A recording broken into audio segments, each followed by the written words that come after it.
काटे बैसली दीदी भैया समंगथी ना चरखा काटे बैसली दीदी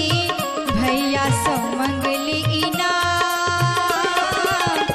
गाल फूलों ने बजली भौजी गाल फूलों ने बजली भौजी ननदी करत हरान चरखा बोले रामे राम चरखा बोले रामे राम बाबा अंगना आजन बाजन बाबा अंगना आजन बाजन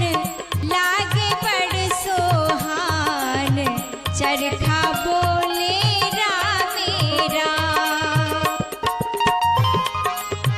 काटे बैसली दीदी